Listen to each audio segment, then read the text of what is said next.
Lord Resistance Army. Mr. Afako, the floor is yours. Thank you. I take it that this microphone is on. I can hear that now. I wanted to talk about some of the experiences coming out of East Africa, which is as far away as you can imagine. But I thought that some of the ways in which the different countries there, which have been going through a lot of changes, navigated their transitions, might be helpful to this discussion today. In the course of my early work on conflict resolution, when you come to negotiations or when you come to engaging communities, countries about their future, you're often confronted with or urged to adopt or promote a whole number of mechanisms in the name of transitional justice. And I remember in two such cases, in the case of in Darfur in Sudan, on which I worked, and the case that was referred to in the negotiations with the Lord's Resistance Army, we were urged to adopt this thing that was new then called transitional justice. And the more we started to talk about it, the more we realized that very few people really understood what this meant. And in the end, what we did was not to use the term, but to begin to ask the question, what kind of change, what kind of transformation do we want to see as an outcome of this process? Some change is brought through negotiation, but there are other contexts that I will refer to, which are driven by one political entity, still transformative, but is not a result of negotiation. And in those contexts, sometimes the way they frame the change, the way they frame the political aspirations, doesn't borrow directly from transitional justice. And I've always reflected and thought that perhaps we need to have a clear idea about the transition in order to get an idea, a better handle of what the content and the priorities of transitional justice should be. Now, transitions are not, as you can understand, are not events. They're processes. And at their best, they are transformative. They seek often to correct what has gone wrong politically, economically, in governance, socially, so that the society at the end of that transition is changed, looks better than it is. So they're driven by goals and a vision.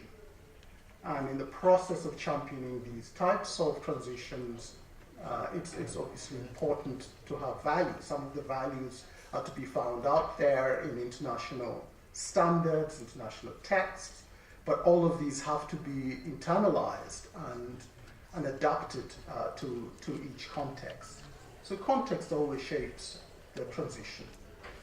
So the history of the country in question, its political architecture, social conditions, all of these will determine what the priorities of the transition are.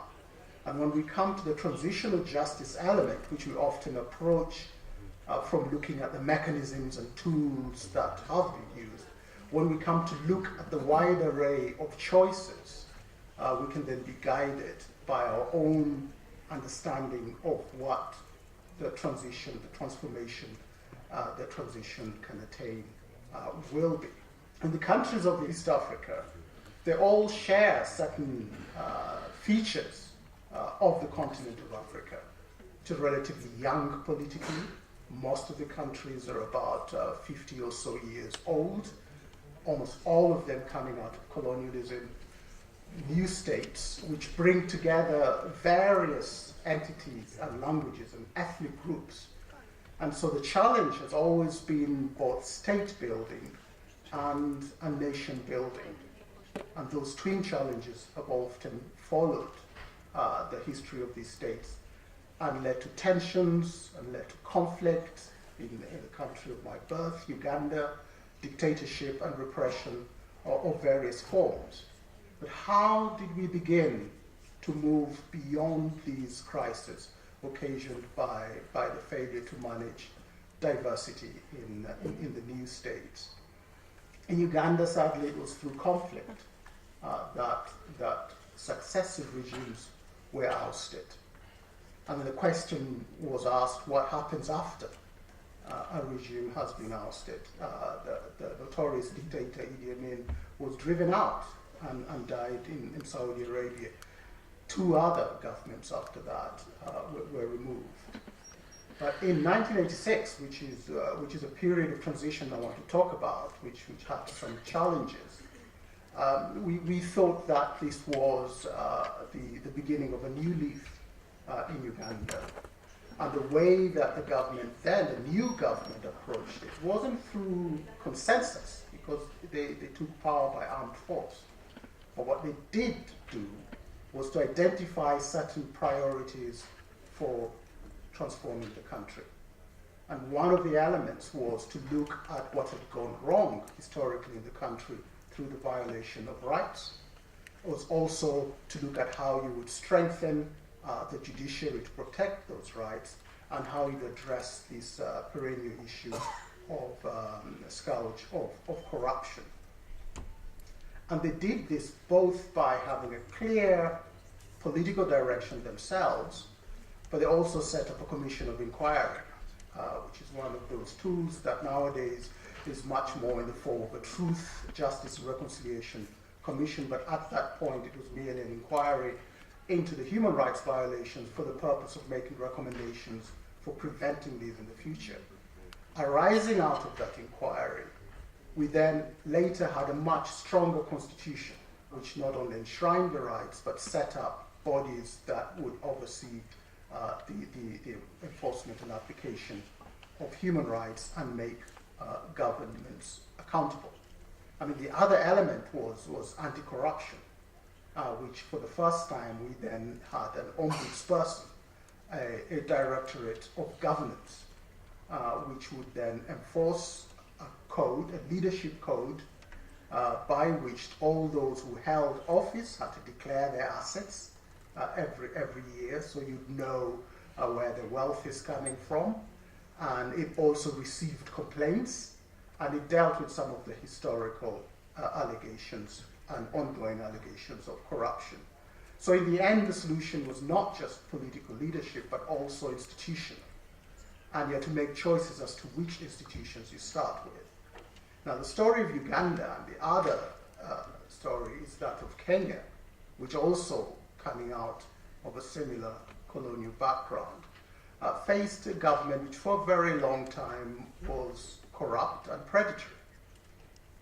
And even when they moved from one-party government to multi-party politics, that politics was characterized by violence. And the reason for the violence is that politics is a zero-sum game. Those who win take everything. If you lose, even if you're just 49.9%, you lose it all. And therefore the stakes at every election become very high, and it manifests in violence. And it was the trigger of the 2007 elections and the scale of the violence which gave, I suppose, Kenya an opportunity to address some of the structural issues in the society. Now, quite apart from dealing with the violence in the elections, they then took the opportunity to form a broad-based power-sharing government, and they agreed, like Uganda had done, eventually, to a new constitution. And it's in the constitution that they dealt with some of the key structural problems that Kenya faced. Lack of independence of the judiciary, so they anchored clauses about appointments of judges, so the president couldn't appoint judges anymore, on the recommendation of his friends or his own instinct, but they had to be interviewed, and it's a public process, and their tenure was protected. A new Supreme Court was established that would oversee disputes, including election disputes. Independent electoral body was established, and systems were introduced that would try to proof the electoral process from manipulation. And so it was a combination of politics and institution building But even after adopting all of those mechanisms, they had a Truth Commission which went into great detail with the analysis of what was wrong with Kenya. But even after all of that, it was not easy to switch off the structural problems. Corruption didn't die. Even last year, they had contestation with elections. The difference this time and the importance of the institutions was that the Supreme Court could step in, and in fact it annulled an election, which is a matter of great shock. But if they didn't have the institutional frameworks, if they didn't have the judges in place, it would have been very difficult to overcome what might have been a crisis. And they continue, as in Uganda, to tweak these institutions because the work of transition is never over. You have to revisit it. There's sometimes unintended consequences of the right things that you do that surprise you further down the line. And there are always those for whom transformative transitions, are a threat. And therefore they will act to make sure that its impact is slowed down or sometimes reversed. But that is the stuff of politics. So transitions don't work themselves out automatically. They need to be accompanied by clear-headed political leadership that has a sense of priorities. The other point that I will make, and I'm conscious that I'm the one who arrived late, so I'll start to conclude, is the whole idea of consensus and taking the population with you. Now, the transitions in East Africa that have been most robust are those that have had a high level of engagement and involvement of the population, either in the constitution-making process or in adopting the other laws and policies which come to reflect the mechanism that has finally been adopted. So there is almost an imperative, if you like, in the transition process to make sure that those processes, mechanisms that we adopt have the buy-in and continue to have the buy-in of the population. Because transitions can also lose their way. I mean, in Uganda and some of the other neighboring countries, the sense is that transition that started off well, with good institutions, with clear leadership and priorities, lost its way because people stayed on in power and lost sight of what they were there to do. So, for example, the anti-corruption body that I was talking about, nowadays, its orders are being ignored because we've allowed things to slip. So there has to be an element of vigilance. There has to be a strong element of prioritization.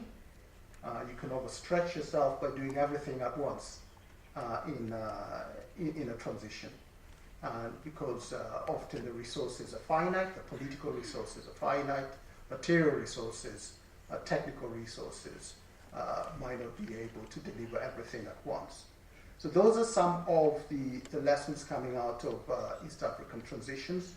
I haven't talked at length about justice. I'm sure my colleagues covered that, but I wanted to emphasize the importance of leadership, of a vision of transition which then frames the content and priorities of transitional justice and makes the choice easier. The choices are never easy.